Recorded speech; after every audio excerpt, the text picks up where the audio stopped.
Diego, try my world-famous blueberry pancakes. No one eats carbs. Oh, come on, that's not true. Actually, the blueberries come from my garden. You know our family has been the bedrock of Montecito for generations. I know. Our family was in Montecito before Columbus discovered the New World. Without us, it would be nothing. Yeah. That's enough, Diego. Deacon, it's harmless banter between a grandmother and her grandchild. These pancakes are delicious. Ew, you have syrup on your chin. No one told me the party was out here. I would have hired caterers and a bartender. Hi, Grandpa. D-Dog, how's boarding school? I hope you're flunking out and breaking hearts like your old grandpa. Well, he certainly isn't making honor roll. At $55,000 a year, I expect a little more from him. We're each other's biggest disappointments, Dad. Bradley, are you eating with us, or is this a flying visit? I'm due at the golf club nowish. Some buddies are putting together financing for a hotel in Savannah. Well, I'm sure Deacon would like to go. Deacon's busy with his thing. It's a 5-star resort. Yeah, sure. I want to go to the golf club. My handicap is 24. Your dad can barely get it in the hole. Knowing him, it's not that surprising. You're not going anywhere, Diego. We have plans today. You only want to be a real dad to me when people are watching. I hope you know how much I hate you. Diego, you should apologize. No. I'm changing my last name when I turn 18. Just like my dad did because he hates Grandpa. Diego, where's this coming from? He only cares about his hotel. Everyone knows it's true. Stop parroting your mother. Leave me alone. Diego, come back. Nice one, Deacon. That boy needs professional help. He sounds just like his mother. Mina isn't responsible for Diego's outburst. That Redon is the reason he's like this. She may be the only one who can get through to him. I'll drop him off to see her on my way to the golf club. Great family brunch. I really don't know what to do about Diego. He'll grow out of it. Deacon, teenage boys have been surly since time immemorial. I was never that bad, Mother. Yes, you were, Deacon. You treated your father just like Diego treats you. Because he wasn't there for you, or us, when you were sick. He couldn't be bothered. I remember. I'm sure you view your childhood in much the same way Diego views his. There's no right or wrong way for a child to process a parent's love, or lack thereof, Deacon. It's just the way life works out in the end. Yeah, but I'm not a liar and a cheat like Bradley. For what it's worth, I think you've been a wonderful father, considering the mother of your child. I'll never understand why Dad sides with Mina every chance he gets. In his own way, I think he's trying to keep the peace. For Diego's sake. Yeah, well, that would be easier to accept if Mina hadn't spent the last 13 years turning our son against me.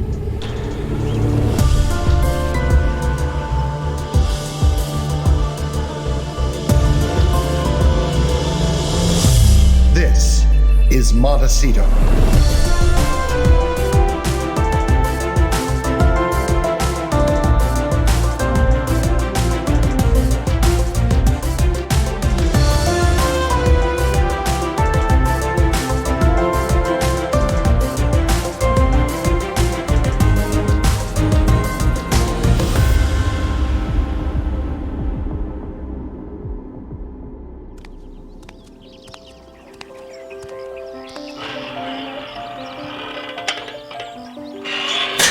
What in the world? My son is in Montecito for a long weekend, and he'll be staying here. With me. Go home, freeloader. Bradley's dropping him off. Apparently, Deacon and Helena verbally attacked him over pancakes. JJ said we could swim in the pool. So you'd better behave around my son while being a gracious host. If JJ wants you here, that's his problem. I will not cater to you. We lost our house manager because of your antics. Me? That woman never liked me. I asked her for a glass of water, a simple glass of water, and she gave me a lecture on how that wasn't her job. So when I asked her what her job was, she stormed off. I didn't do anything wrong. If Dolores quit, that's on her, not me. Oh, yes. Nothing's your fault. I suggest you get to San Ysidro and pick up some food. Oh, relax. JJ is buying groceries. All I want to do is be left alone and relax. But now that we have a moment alone, I need to talk to you about JJ. It's serious. Hey, everyone. Look who I bumped into at the bottom of the drive jogging by. Who's that? Deacon's little bitch. Gio Carreri. This is my sister, Bethany Gina. A pleasure. And you know Mina. It's always a surprise to see you, Gio. Will you two excuse us? We're gonna finish some business. Hey, G. I really want to apologize for bringing you back to Montecito under false pretenses and all of that. Man, water under the bridge, JJ.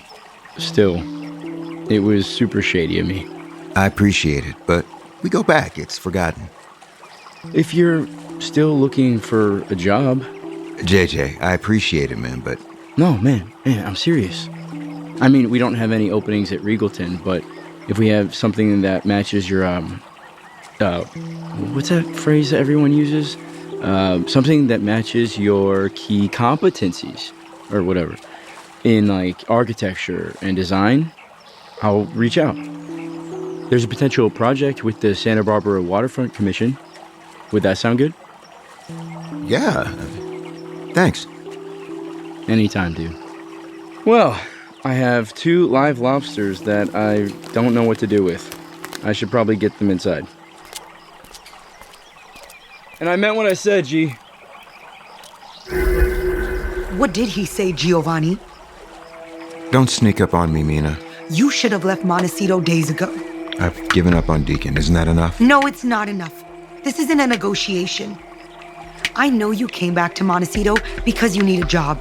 And it all has to do with Marcos Medici. Mina, I don't know what you think you know about Marcos, but he is not someone you want to tangle with. I'll do whatever I want. He doesn't scare me, but he seems to scare you. Mina, please drop it. I think we can learn to coexist. I mean... No, we can't. Deacon is my husband. We all know that he has daddy issues. He won't make the same mistake with Diego.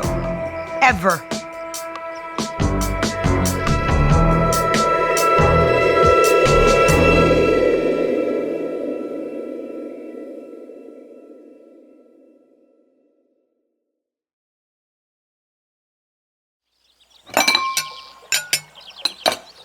Breakfast was delicious, Mother. Thank you. You've been quiet since your father left with Diego. Tell me what's bothering you. I feel like I'm losing my son. He's so angry. Nasty, just like Mina. It's not too late to turn things around with Diego. The battle between fathers and sons has been going on for as long as they've existed. I can see how much Diego loves you and how tortured he is as he tries to understand life and his place in it. So, I have to sit here and wait for Diego to finally accept me?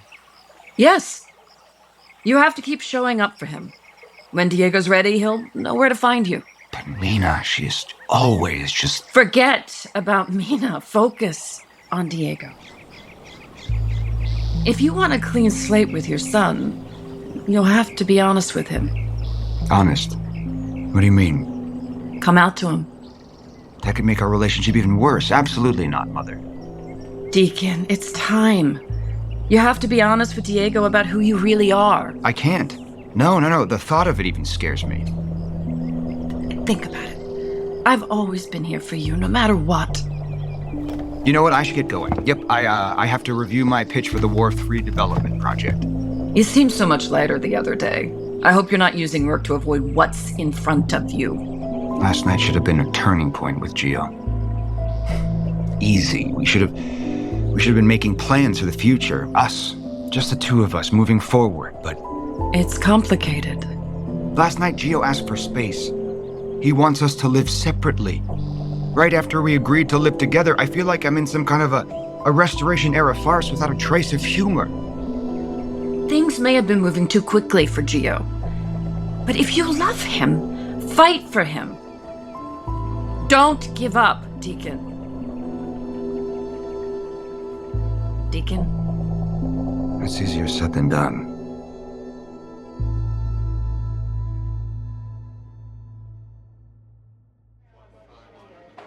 I have the case in front of me. It's open! Have a seat, Gio. I'll send you my findings once I go through the case. This is a nice surprise. Yeah, I thought we could have lunch. My treat. I wish I could, Gio. But I have consultations and patients back to back until 8 o'clock. How I haven't had a breakdown is beyond me. I get it. I just wanted to thank you for letting me stay with you and all of that. We're cousins. It's always okay. Is everything all right? Not really. You know I reconnected with my ex. Deacon Granville, I remember. Yes. It was all great until the bubble burst. I feel like such a moron for hoping, I guess, that we could just pick up where we left off 13 years ago. That's highly unrealistic. I know. I've been trying to trust the universe. I got my hopes up for a job and thought that was a sign. It would have been great to work in architecture again. You have a trust fund. You don't need to worry about a job. Layla, I felt lost since I came back to Montecito. Deacon, he was my safe space. Even though he's still married? It's not what it looks like, Layla. Why are you being so cryptic? It's not for me to say. Gio, I don't know why you're putting yourself through this emotional trauma. I thought Deacon was gay, but he's married with a kid and you're perfectly willing to play along. It feels like you don't have any self-respect. Ouch. That's not fair. It's not about being fair. It's about putting yourself first. Deacon's been forced to live a lie, Layla. That's why I came to see you. I need your help with something. Something really, really important.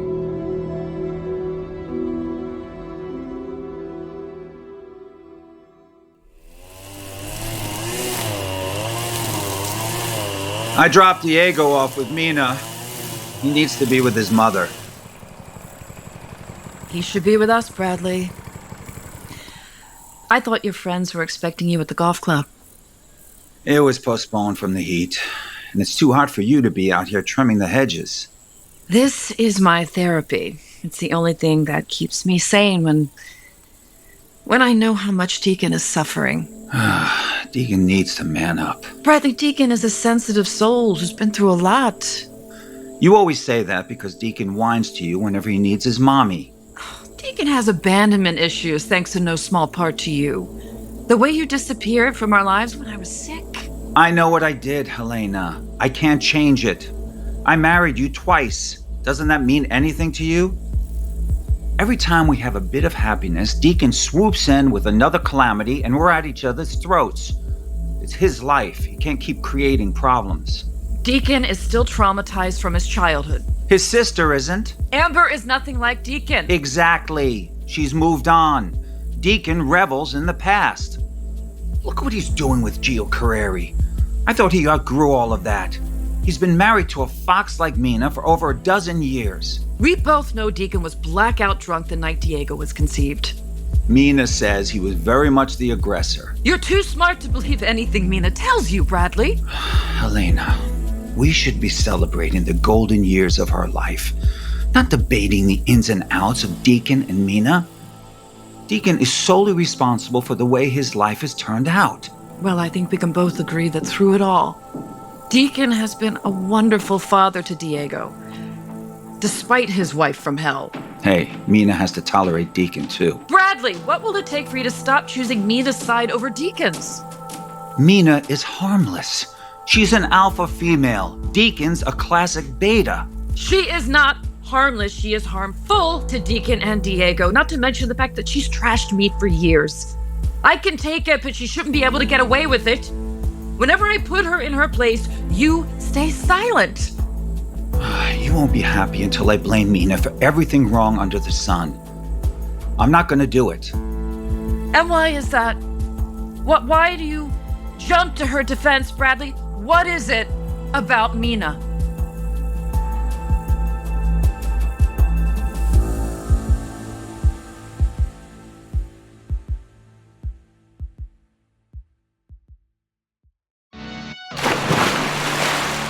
New watch, no diamonds, new watch, good timing, yeah. I'm sporty and rich. Good job, Diego. Go another lap. Do it again, again, again. Hey, I was listening to that. Your music is too loud. With all due respect, I don't think you should be listening to that with your son in the pool. With no due respect, mind your business, bitch. I'd like to continue our conversation from earlier. Oh, God, leave me alone. I'm with my son. I'm serious. Well, I'd rather drown myself in the pool than sit here and listen to you. Mina, JJ is an alcoholic. The last thing I want is for him to hit rock bottom. If you care about him at all, please stop giving him alcohol. JJ can make his own decisions. I don't pour it down his throat. That's not the point. He's had a problem with alcohol since he was in middle school. Oh, boo-hoo. He's battled this addiction his entire life. Then maybe you should ease up on him, Bethany Gina, because the pressure isn't coming from me. You're the one who ghosted the company. You're the one leaking stories about JJ to the press. You're the one who went to the board of directors. You're also the one who tased me. Get over it. You're being unreasonable. Me? I have receipts. You tried to kill me. I won't be blamed for what JJ does or doesn't do. Take a drink out of his hands every once in a while. Unlike you, I don't have control issues. I respect JJ for the man he is. You don't. You know what? I don't have to deal with this level of aggression and blatant disrespect. Between you, Deacon, and my hag mother-in-law, there is always a hypocrite wagging their finger in my face. You benefit from JJ being incapacitated. Are you accusing me of something? Everyone knows an addict is easy to control when they're under the influence. And quite frankly, you've gained a lot recently, Mina. Wow. You thrive on keeping him down. JJ is alive when he's with me. You're the only person who benefits if JJ is drunk and out of it. You're the only person to blame, Bethany Gina. You. You want the company for yourself, and you'll use your own brother's addiction to get your way. You and I both know it. That's it. Get out. Diego, get out of the pool. Don't you dare talk to my son like that. Get this through your head. You may have spun a web that trapped JJ and won over Bradley and the board, but you will never fool me. You aren't made for this life. You don't belong in this house, and you don't belong in Montecito. Now get out.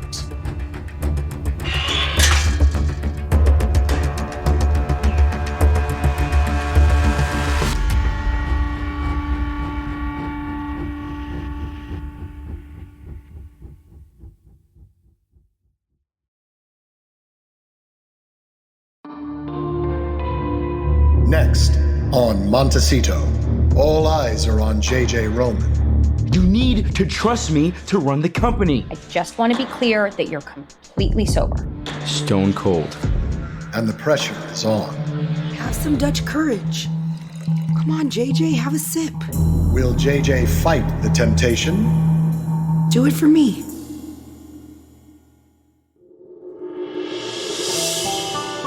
This has been Montecito. Created and executive produced by Grant Rudder. Executive story editor is Andrew Pemberton Fowler. Supervising sound editor is Trey Booty. This episode featured performances by Crystal Chappell as Helena Granville-Belasco, Jake Getman as Diego Granville, Vincent Irizarry as Bradley Belasco, Mike Manning as JJ Roman, Peter Porte as Deacon Granville, Chelsea Rendon as Mina Rast-Granville, Emme Rylan as Bethany Gina Roman Quinn, Mark Anthony Samuel as Gio Carreri, and Kelly Tebow as Dr. Layla Carreri. This episode was written by Grant Rudder and Andrew Pemberton Fowler. Music furnished by Epidemic Sound. Original theme music composed by Patrick Emile. Voiceover by Rick Hurst. Production support provided by Soapcast. This production is recorded under a SAG-AFTRA micropod agreement.